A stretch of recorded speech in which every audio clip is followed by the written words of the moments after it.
If you've ever watched the Twilight Zone episode called Mirror Image, then you know that mirrors can be dangerous things. A door into another dimension, a portal to hell, or maybe just something fun to throw objects at. But let's go back to the basics. Let's go back to the days when my parents used to tuck me in bed and tell me stories about this place called the Twilight Zone. Let's go back to the good old days of horror with today's story. The mirror moved first. Daniel loved old houses. When one of his distant relatives passed away, they left him their home. It was a big house with many rooms. One of the rooms had hardly been touched for decades. It was locked up tight. But Daniel was curious, so once he got the key and opened it, he went in to see what was inside. It was a dusty room, barely furnished. All the furniture was antique. At the center of the room was a full-length mirror, also antique. It must have been at least 100 years old. Daniel could tell by the craftsmanship alone that it was an expensive piece. He should get it appraised. Perhaps it would help him sell the house. It didn't look like it had been polished in decades, but he could still see his reflection clearly. He stared into his own eyes and smiled. But his smile wasn't mirrored right away. There was a half-second delay, and the smile in the mirror was more sinister looking than his own. Daniel shrugged it off. Maybe it was just the dim lighting. He turned on the lights, but it didn't help. His smile wasn't copied correctly again. He tried making a funny face. That took a moment to show up in the mirror. But this time it was distorted. His lips were twisted in a way that he couldn't make. Days passed, and Daniel began to notice other things. Sometimes when he walked out of the room, he would glance over his shoulder and see his reflection still standing where he left off. Other times he would swear his reflection moved first.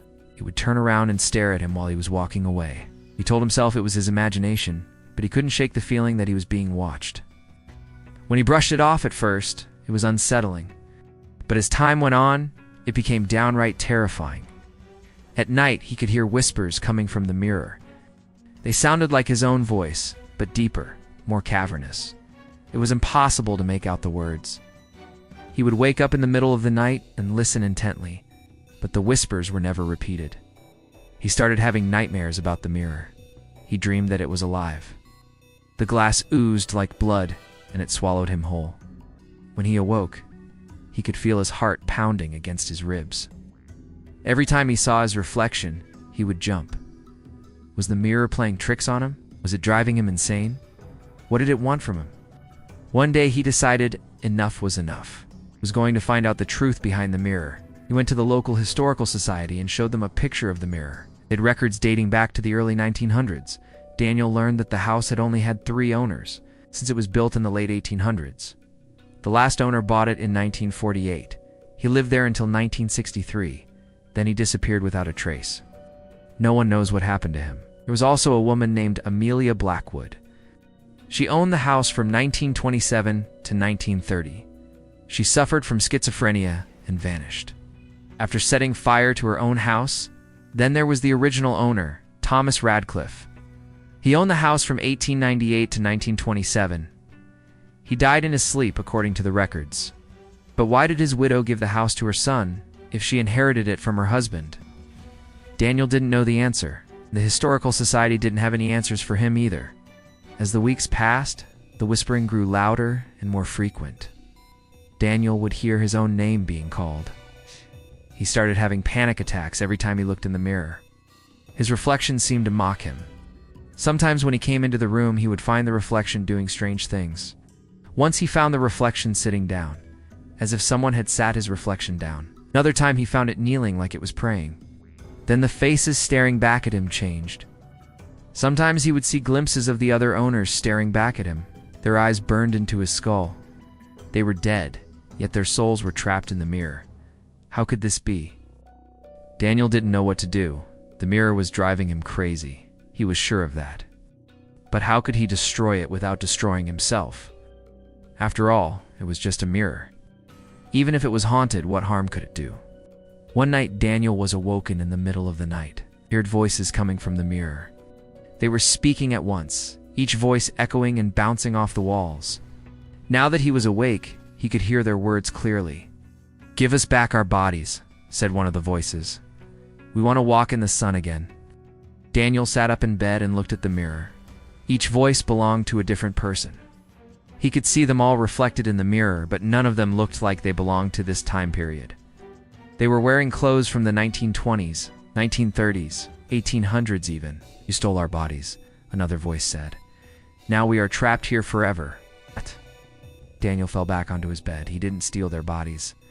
They were dead long before he was born, but what were they talking about? Why did they want their bodies back? Is there something else inside of them? A thought crossed his mind. What if they weren't trapped in the mirror? What if they were trapped inside of him? The mirror was simply a conduit between dimensions, a window into another world. If that was true, then why did they keep calling his name? Were they trying to speak to him? Trying to warn him? As the years passed, Daniel had grown older. He was no longer the carefree young man who had inherited his relative's home. He was haggard and worn out, his skin pale and unhealthy. His eyes were sunken deep into his skull. They were lifeless, vacant. The mirror had taken everything from him. It had taken his sanity, his health, his very soul. He could barely remember why he was locked in this room. Who was he? Where was he? What was his purpose? Odd. Daniel struggled to remember, but the mirror wouldn't allow it. The reflections swam closer. Their faces were inches from his now. He could feel their cold, dead eyes boring into his skull. Tell us who you are, one of the reflections rasped. Who are you? Daniel whispered. Who am I? Who am I? His voice echoed through the room. The reflections smiled. At last, they would have their answer. At last, they would finally get their revenge. They reached out a hand, not towards Daniel, but through him. They wanted more than just his answer.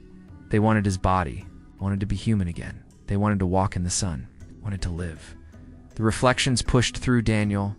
He screamed as he felt himself being pulled apart atom by atom. They were taking his form, becoming flesh and bone. They were becoming him.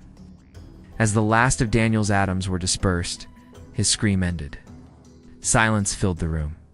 The only sound was the ticking of the clock on the wall. The clock read 3:33 a.m., and that's the end of the story. The mirror moved first. If you enjoyed this modern horror tale, then be sure to check out more content. As always, thanks for watching.